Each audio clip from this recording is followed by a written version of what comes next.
Bonjour à tous. Aujourd'hui, je vais vous expliquer comment traiter les NPAI dans vos emailing.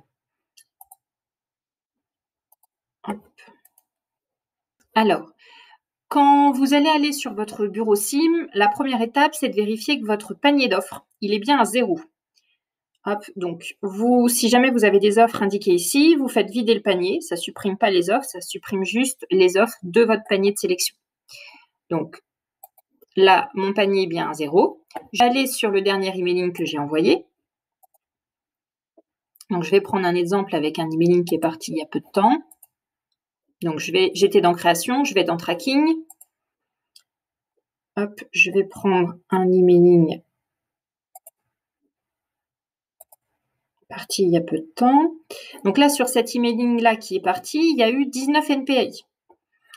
Je vais dans l'onglet statistiques détaillées. Si je clique sur statut, j'ai toutes les adresses mail qui ont été retournées en NPI, donc en adresse invalide, en adresse email invalide, qui arrivent dans mon listing. Des fois, visuellement, je vois tout de suite, par exemple, il manque un .fr, ou il y a une deuxième adresse de coller, ou j'ai pas d'arrobase. Des fois, on peut voir tout de suite l'erreur, et des fois, on découvre qu'il peut y avoir, par exemple, une personne qui est partie, ou autre. Vous avez un bouton « Ajouter au panier les NPI et les spams ». Donc, en cliquant ici, ça m'a automatiquement mis mes offres invalides dans mon panier. Ce qui me permet de pouvoir, bordereau par bordereau, aller faire mon ménage au fur et à mesure. Plutôt que de prendre le code de l'offre, d'aller sur l'offre, de la rechercher, etc. Donc là, c'est une fonction pour avoir directement dans mon panier mes offres à corriger. Donc là, je prends l'exemple de l'offre PNA, je vais dessus. Les adresses email sont soit dans la rubrique moyens de communication, soit dans la rubrique qui contacter. Donc, je vais voir dans moyens de communication. Ici, j'ai pas d'adresse mail, donc c'est pas ici que se trouve l'adresse erronée. Sinon, j'aurais eu email, la valeur, et j'aurais eu un petit picto comme ça pour m'indiquer que c'était un email erroné. Donc, c'est pas dans les moyens de com. Je regarde dans la rubrique qui contacter, et là, je vois qu'il y a une adresse mail qui est invalide. Du coup, je vais sur le petit crayon pour ouvrir la fiche Contact Pro, aller corriger mon offre. Donc là, ça peut être une personne qui est partie, ça peut être un changement de racine d'adresse mail, donc beauvais.fr, ou passer de Orange à Outlook ou autre. Donc, je peux avoir besoin de contacter la personne, de récupérer une nouvelle adresse. Si la personne est partie, du coup, on supprime carrément la ligne, l'occurrence, et je crée une nouvelle adresse mail. Donc là, par exemple, je m'aperçois que la personne, elle a 2 fiches, en fait. Donc, à voir s'il faut en supprimer une des 2, par exemple.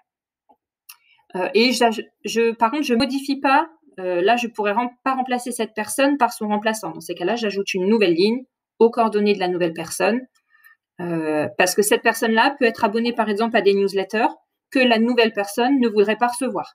Donc, on est toujours sur une gestion un contact à la fois, et je renomme pas une ligne. Je peux modifier un numéro de téléphone d'une personne ou un email, mais je ne mets pas les coordonnées de son remplaçant sur la même ligne, parce qu'il peut y avoir d'autres connexions. Donc là, en corrigeant en fait cette adresse mail-là, mon arrobase là va disparaître parce qu'il va détecter que c'est une autre adresse mail, et la fois d'après, il enverra l'email à cette personne sur sa nouvelle adresse. Du coup, quand je suis sur Contact Pro, j'enregistre ma fiche, et là, dans ces cas-là, ma modification sera prise en compte. Quand j'ai terminé ça, du coup, j'enlève cette offre de mon panier. Donc, j'en avais 18, j'en ai plus que 17, et je me concentre sur mes autres offres où il faut que j'aille corriger des emails. Voilà, ça vous permet de pouvoir le faire en plusieurs fois, et si vous avez besoin de contacter des personnes pour savoir pourquoi l'email n'est pas passé, si c'est un changement de personne, si c'est une nouvelle personne, etc.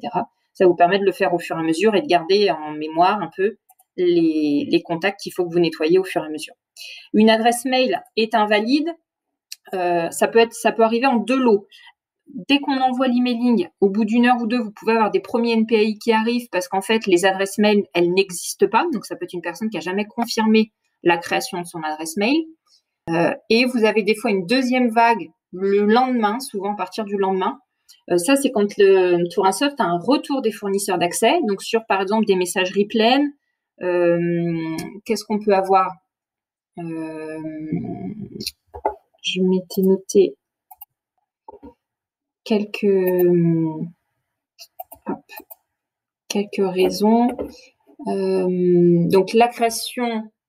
oui, l'adresse mail a été supprimée par le destinataire, en fait. Le fournisseur d'accès... ah oui, ça peut être aussi quand une personne n'a pas utilisé depuis un certain temps sa messagerie. Donc, dès que, par exemple, ça fait plus de 6 mois que la personne n'utilise plus cette messagerie-là, du coup, il va le détecter en adresse email invalide. Ou la personne vous a signalé en spam. Donc ça, c'est aussi une raison. La personne peut se désabonner, se désinscrire, ou maintenant sur les messageries, on a des fonctions courrier indésirable ou signaler comme spam, et du coup, automatiquement, vous allez devenir un emailing invalide. Enfin, cet email va devenir invalide. Voilà, j'espère que ça peut vous aider dans la gestion de vos NPI au fur et à mesure. Bonne journée.